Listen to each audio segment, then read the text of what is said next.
నమస్తే SR7 టీవీకి స్వాగతం. నా పేరు శబానా. రైతు రుణమాఫీ సందర్భంగా అంబరాన్ని అంటిన రైతన్నల సంబరాలు.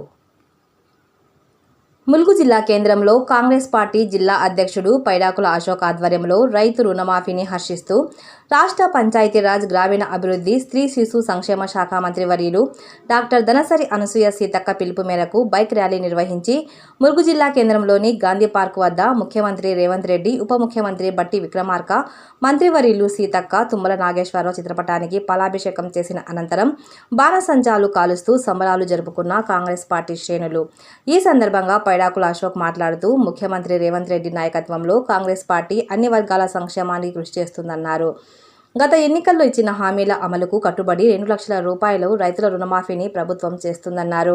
వ్యవసాయానికి పునర్వైభవం తీసుకువచ్చి రైతుల కళ్ళల్లో ఆనందం చూడాలన్నదే ముఖ్యమంత్రి రేవంత్ రెడ్డి తపన అన్నారు.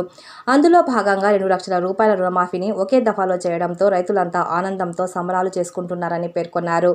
రైతు సంక్షేమం కోసం కృషి చేస్తున్న కాంగ్రెస్ ప్రభుత్వం రుణమాఫీతో పాటు రైతులు పండించిన పంటలకు మద్దతు ధర కల్పించడంతో మెరుగైన మార్కెటింగ్ వ్యవస్థను కల్పించడానికి ప్రభుత్వం ప్రణాళికలు సిద్ధం చేస్తుందని తెలిపారు.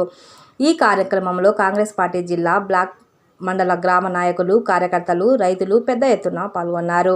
Reporting SR7 TV news, Mulugu జిల్లా స్టాఫ్ రిపోర్టర్ తుర్సా చంటి.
కాంగ్రెస్ పార్టీ మరొకసారి మాట ఇస్తే తప్పదు అని మరొకసారి నిరూపించింది.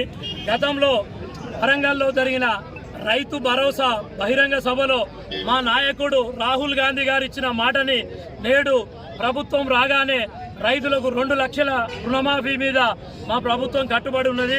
రేవంత్ రెడ్డి గారు ముఖ్యమంత్రి కాగానే నెరవేర్స్తా అని చెప్పిండ్రు, నెరవేర్చిండ్రు. ఎప్పుడు కాంగ్రెస్ పార్టీ అనేది రైతుల పక్షపాతి అనేది మరొక్కసారి నిరూపితమైనది. కాంగ్రెస్ పార్టీ ఎప్పుడు రైతులతోటే ఉంటుంది, రైతు సంక్షేమాన్నే కోరుకుంటుంది, రైతు రాజ్యాన్నే తీసుకొస్తుంది అనే మాటకు మరొక్కసారి నిరూపణ జరిగింది. గత ప్రభుత్వాలు రైతు నడ్డు విరిసి రైతును ఏడిపించిన సందర్భాలున్నాయి. కానీ రైతు రాజ్యం వచ్చింది. కాంగ్రెస్ పార్టీ అధికారంలోకి రాగానే రైతు సంక్షేమ ప్రభుత్వం ఈరోజు రాష్ట్రంలో నడుస్తున్నది. మా నాయకుడు రాహుల్ గాంధీ గారు ఒక్క మాట ఇచ్చిండ్రు అంటే కాంగ్రెస్ పార్టీ నుంచి ఏ నాయకుడైనా సరే మా నాయకత్వం ఒక్క మాట ఇచ్చింది అంటే అది ఒక శాసనం లాంటిది, అదొక చట్టం లాంటిది. ఒక మాట ఇస్తే మాట తప్పని ప్రభుత్వాలు మా కాంగ్రెస్ పార్టీ. గతంలో రాజశేఖర్ రెడ్డి గారు కూడా మాట తప్పము మడమ తిప్పము అనేవాడు. రైతులకు తొలి సంతకం ఉచిత విద్యుత్ ఫైల్ మీద సంతకం పెట్టిండు. అట్లనే మా రేవంత్ అన్న గారు కూడా ఇప్పుడు వాళ్ళు అది ప్రతిపక్ష పార్టీలు ఎన్ని అవాకులు చెవాకులు వేరినా మేము అంబేద్కర్ దగ్గరుండి రాజీనామా పత్రం పట్టుకొని వస్తామని హరీష్ రావు గారు సవాల్ విసిరినా ఎన్ని సవాళ్ళకైనా మా సమాధానం ఒక్కటే, రైతుకు న్యాయం చేయడమే, ప్రజలకు న్యాయం చేయడమే. ఈరోజు రైతు రుణమాఫీ చేసి రైతు రాజ్యంగా మరొక్కసారి నిరూపించిండు. ఇక సవాళ్ళు విసిరినోళ్ళు దేనికి కట్టుబడి ఉంటారో వాళ్ళ విజ్ఞతకే వదిలేస్తున్నాం. మేము ఉన్నాం, మేము భరోసా ఇచ్చినాం, పార్టీ నిలబడింది. రేవంత్ అన్న గారు, సీతక్క గారు ఆ రోజు మాట ఇచ్చిండ్రు, మేము రాష్ట్రంలో అధికారంలోకి రాగానే రైతు సంక్షేమ పార్టీగా మేము ఉంటామని. దాన్ని ఈరోజు వారు ఆ మాటకు నిరూపించుకోవడం జరిగింది. పూర్తి స్థాయిగా ఈరోజు సాయంత్రం 4 గంటల నుంచి రైతులకు నేరుగా రుణమాఫీ జరగబోతున్నది. కాబట్టి గొప్ప విషయం ఇది, చరిత్రలో గుర్తుంచు